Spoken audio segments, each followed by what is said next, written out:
Magandang hapon, ito ang News TV Live. Dumating na sa Department of Justice si Bong Navarro para lumagda sa kanyang supplemental affidavit. Sa paunang impormasyon, may binago raw sa affidavit ng aktor kaya pansamantala siyang lumabas ng St. Luke's Medical Center para personal na panumpaan ito. Sa ngayon, nakikita po natin sa ating live na kuha ang pagdating po ng kampo ni Navarro sa Department of Justice sa Maynila. Sa unang impormasyon din na ating nakuha, kasama ni Navarro ang kanyang manager na si Direk Chito Ronyo at inescortan din po siya ng mga tauhan ng Quezon City Police District.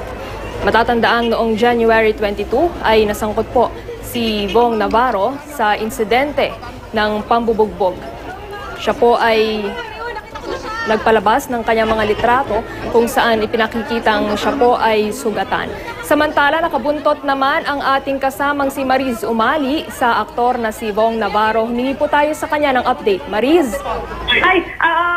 Trish, nandito na nga kami sa Department of Justice. Ito nga, convoy na maghahatid kay Bong Navarro dito sa Department of Justice. At kararating-rating lang natin dito. Nako, talagang pinagkakaguluhan sa ng mga kawani ng Department of Justice. At talagang sa ngayon ay hindi pa nakakababa itong si Bong at kasalukuyan pa lang sa actually bumababa ng Nissan Orvan na van na kanyang sinasakyan. medyo nagkakagulo dito sa parking area ng Department of Justice dahil nga talagang napakaraming supporter nitong si Bong mula sa mga kawani ng Department of Justice and even yung mga taong may mga business lang dito, may mga transaksyon na isasagawa dito sa Department of Justice, talagang lahat sila nagbabaan na rin. Kanya-kanya sila ng mga hawak ng mga smartphones, mga iPads, mga iPhone at mga camera para makuhanan itong si Bong. Pero hanggang sa ngayon ay naghahanap pa ng mapaparadahan itong driver ng van ni Bong. Kaya hindi pa siya nakakababa. Tresa, itong si Bong Navarro ay nakatakdang magsumite at kailangan niyang pirmahan ng personal itong kanyang supplemental affidavit. Wala pang malinaw na detalye kung ano ba yung mga idaragdag niya o may babaguhin dun sa affidavit niya na ito. Pero nauna nang nagsumite ng kanyang affidavit si Bong Navarro sa Department of Justice. Pinanumpa niya ito sa harap ng mga taga-NBI. At ngayon merong mga pagbabago siyang gagawin. Kaya personal niyang iahatid itong supplemental affidavit at nakahanda na nga yung mga papeles sa kanyang pipirmahan dito sa Department of Justice. Trisha. Mariz, nakikita natin sa ating live na kuha, merong tauhan ng pulisya na kasama yung convoy ni Bong Navarro. Yung seguridad ba, Mariz, nakatakda siyang pumunta talaga sa DOJ ngayong araw? Napaghandaan ba yan? Inaasahan ba na magiging ganito yung reaksyon ng mga kawani ng mga ng DOJ? Oo. Of course, Trisha, hindi ipinapaalam yung mga detalye ng security preparations para sa pagdating ni Bong Navarro dito sa Department of Justice. Pero, siyempre, narinig mo ba yung sigawan na yan? Oo, Mariz, narinig natin. Medyo nagsisigawan, yung mga taong nag-aabang dyan sa pagbabanga ni Bong Navarro. Mariz? Oo, naiisip lang tayo. Oo. Nakikita mo ba si Bong? Nakikita ko siya. Nasa loob sa ng van hanggang ngayon. Grabe talaga yung talagang isip tayo. Oo. Ano yung kalagayan niya? Maayos naman siya, Kanina na nakita natin, nalitratuhan natin siya, ay hindi ko masyadong mapansin yung mga kasama niya kasi hindi ako masyadong malapit sa kanya.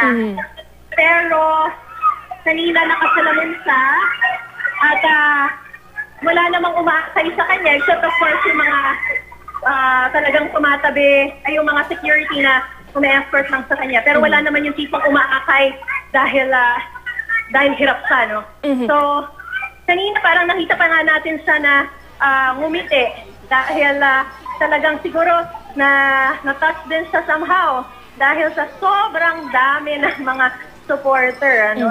Talagang mga tao pinagkakaguluhan siya. Parang hindi nga, ewan ko lang parang hindi nila pinapansin kung ano yung nangyari talaga, kundi gusto lang nilang masilayan itong si Bong. Ibig sabihin, Mariz, nung paglabas niya sa ospital kanina, hirap pa ba siyang maglakad? Naghilom na ba yung mga sugat niya sa mukha? Yun yung sinasabi ko, Trisha, na hindi masyadong malinaw sa akin. Kasi actually, hindi naman ako masyadong malayo sa kanya, no? Kaya lang, the fact na napakaraming camera na nakaharang at syempre, sila yung mga kumukuha. Kinukunan lang natin from a distance itong si Bong at the same time, you also have to consider na talaga nagsisiksikan kaya talagang hirap na hirap tayong makalapit. Hindi ko masyadong makita yung mga pasa sa mukha niya. But of course, you also have to take into consideration na ang pasa, hindi naman yan basta-basta nawawala in a matter of days. So, most likely, may mga marka pa yan. At kanina, posibleng nahihirapan siyang maglakad pero hindi natin masyadong nabanag yan kasi nga marami ng taong nakaharang sa kanya at talagang pinagkakaguluhan. Hindi ko alam exactly kung ano yung video na nakikita nyo pero ngayon ay walang maparadahan kasi itong van na naghahatid kay Bong Navarro. So, pumunta lang siya dito sa isang area, mukhang dito na ata siya pabababain para makaakyat na siya sa taas. Pero hanggang sa mga oras na ito, hindi pa binubuksan yung door ng van kung saan lalabas itong sino. Mariz, may paunang impormasyon ba tayo kaugnay nung kabuuang lagay nung kanyang kalusugan mula doon sa ospital? Walang binigay sa atin na medical bulletin We have to ask that later sa kanya mismo if we'll get a chance, probably sa kanyang manager na si Direk Tito Ronyo. Pero wala rin naman akong nakitang ambulance na kasama para yatid sa rito. Ang talagang malinaw, napakahigpit ng security aside from the team of Colonel Police Superintendent Ronnie Montejo na nag-e-escort sa kanya. We also saw itong mga SWAT team ng Quezon City Police District. That's how tight the security is na naghahatid sa kanya. Kaya dito sa Department of Justice. Bukod dito sa DOJ, Mariz, inaasahan ba na tutungo pa siya sa NBI ngayong hapon? Meron tayong impormasyon na ganyan, na pagkatapos niyang manggaling dito sa Department of Justice, ay nakatakda rin siyang pumunta sa National Bureau of Investigation. But, of course, we have to play it by ear. At susunod lang tayo sa kanya, Trisha, kung saan ba siya nakatakdang pumunta. Alamin din natin kung posible ba na hilingin niya sa Department of Justice na magpasailalim sa Witness Protection Program. We can only speculate at this point. Hindi pa natin alam kung ano yung mga hihilingin niya kay DOJ Secretary Laila De Lima. Apart from the fact that he will have to sign his supplemental affidavit. Ano raw ang inaasahan niyang gagawin sa NBI, Mariz, kung may nakuha tayong impormasyon? Yun na we have to play it by ear. Baka may mga updates lang na kailangan siyang hilingin or isagawa sa NBI. Pero yan ang aalamin natin mamaya. Kasi even yung sources, yung mga information natin from the NBI, medyo hindi pa rin malinaw kung ano ba ang talagang gagawin niya. But ang malinaw dito, you will have to submit his supplemental affidavit ngayong hapon dito sa Department of Justice at nakahanda na ang mga papeles na kanyang pipirmahan. Ang hinihintay na lang mismong si Bong Navarro na makababa dito sa kanyang van at makaakyat doon sa kwarto kung saan niya pipirmahan ang kanyang supplemental affidavit. Mariz, kaugnay pa rin nung impormasyon na nakuha natin na maaari siyang magpunta sa NBI ngayong hapon. Inaasahan ba na makakaharap niya si Denise Cornejo doon sa naturang tanggapan? Kasi hindi pa naman na nagsasabi yung kampo ni Denise kung talagang pupunta siya ng personal. But yung information na meron tayo, yung sa preliminary investigation na magaganap sa February 14, that's Valentine's Day, na nagpahayag na si Bong Navarro na dadalo siya, although yung kampo ni Denise na kailangan din na pumarap doon, hindi pa nagsasabi kung siya ba ay pupunta. So yun yung ine-expect natin na magkikita sila doon kung talagang pupunta ba itong si Denise Cornejo at si Cedric Lee dun sa preliminary investigation. But right now, only the camp of Bong has confirmed na dadalo sila dun sa preliminary investigation na ito na nakatakda sa February 14, Valentine's Day. Maris, sa ngayon, nakikita natin na mukhang nahihirapan pa rin, no, si Bong Navarro na bumaba mula sa kanyang sasakyan. Pero eto, nakikita natin na gumawa ng human barricade, ano, para magbigay o maglagay ng pass, no, papasok doon sa gusali ng Department of Justice mula roon sa sasakyan, Maris. Oo, exactly, Trisha. Talagang yung mga tao, may mga kanya-kanya silang cellphone na nahawak para makunan at makalapit kay Bong. Hindi natin masabi kung talaga bang lahat sila supporter o lahat ba sila ay mga fans. Yung iba pwedeng nakikitingin, gusto makakuha rin ng litrato. But as we can see right now, ito yung obvious na talagang ang daming dumudumog sa kanya na gustong makita o kahit masulyapan man lang itong si Bong Navarro. Oh, Maris, alam natin na medyo nahihirapan tayong kumuha ng impormasyon, pero nakakuha na ba tayo ng impormasyon kung ano ba yung laman nung kanyang isusumiting supplemental affidavit? Oo nga, Teresa, yun yung hindi pa binibigay sa atin na detalye kung ano ba yung lalamanin, kung ano ba yung mga idaragdag o kung ano ba yung babaguhin. Kasi based on information na una nating nakuha, ay merong babaguhin daw. May ilang detalye na babaguhin daw sa kanyang affidavit na nauna na niyang isinumite. Posibleng may babaguhin, posibleng may idaragdag. Ang malinaw, isumite niya ngayon itong supplemental affidavit. We'll give you the exact details, the information as soon as we get hold of this copy of this supplemental affidavit. Sino-sino pa ba yung mga kasama niya, Maris, na nagtungo dyan sa DOJ? Si Direk Chitoronio, kasama niya yung kanya manager? Kasama niya si Direk Chitoronio, din? pero may mga kasama rin siyang mga tao doon sa loob ng van, apart from the driver. But right now, since hindi ako makalapit ng talagang malapitan, I cannot recognize kung sino yung mga kasama niyang mga kaibigan or posibleng kaanak sa loob ng van. But kanina parang may nakita ko mga 2 or 3 na katabi niya dun sa likod ng van. At kung matatandaan din natin, Maris, na una nang nakapaghain ng reklamo itong si Bong Navarro, ang ilan sa mga yung serious physical injuries, serious physical detention, malamang dyan iikot yung kanyang supplemental affidavit.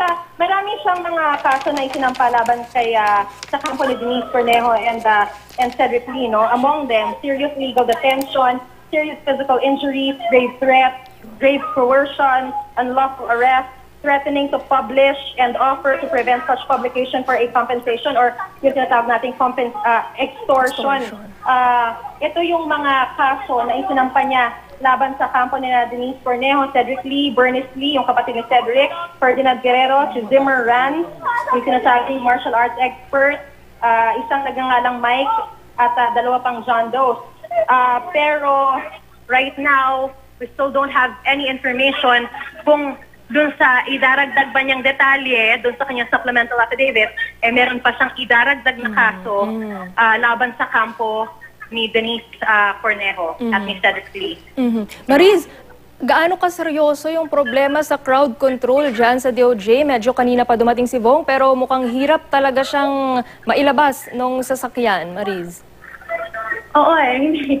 Kasi itong dadaanan namin, this is not the usual area kung saan dapat papasok si Bong Navarro. Hindi ito yung main Hindi ito yung main area kung saan dapat bumabasa. Parang ika-third na area na to na parang kumbaga pinagpilian nila na nag-decide sila na dito na lang ilabas. Masyadong makipot itong area na ito. Siguro kung halimbawa aakyat ka rito, 2 tao lang ang sabay na pwedeng makaakyat. Yung gilid pa nito na meron siyempre mga kawani ng Department of Justice, merong mga cameraman, merong mga reporters, and other people, mga sumusuporta sa kanya at gusto lang sa makita. So, Maris, pagpaumanhin mo, kailangan kitang putulin saglit para naman lumipat doon sa kasamahan nating si Lia Manialac del Castillo na nasa tabi mismo noong sasakyan na sinasakyan ni Bong Navarro. Alamin natin yung iba pang detalye ng pagpunta ng aktor na si Navarro dyan sa DOJ. Lia? Yes, Trisha, nandito tayo sa harapan mismo ng van na tinatakan ni Bong. At ito, lumalabas na yung ibang mga sakay ng van, pero nakaupo pa rin si Bong Navarro doon sa kanyang sasakyan. No? Ayan, ito, lumalabas na, Sir, versus statement number!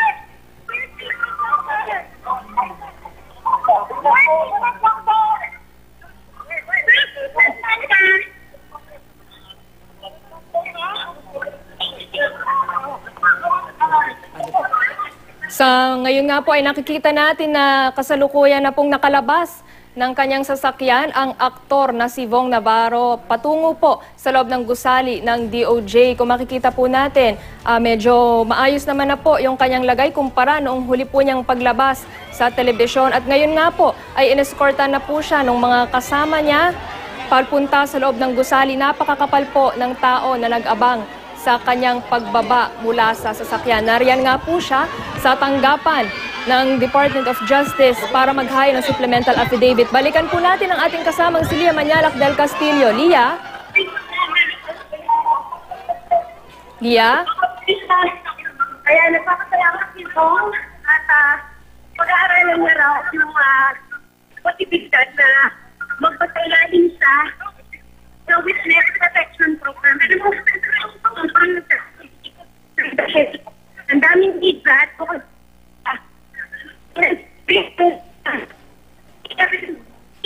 Lia? Lia? Nagkakaroon po ng kaunting problema sa ating linya ng komunikasyon dahil na rin po sa dami ng tao dyan sa tanggapan ng DOJ. At ayon nga po sa kasama nating si Lia Manyalak del Castillo, hihilingin po ng aktor na si Navarro na maisailalim siya sa Witness Protection Program kaugnay nga po sa mga kasong inihain niya laban sa kampo ni Denise Cornejo at Cedric Lee kaugnay po ng insidente ng pambubugbog noong January 22. At kasalukuyan nga po nating nakikita na nakapasok na po si Bong Navarro doon sa loob ng tanggapan ng Department of Justice kung saan aayusin po niya yung kailangan po niyang mga asikasuhin.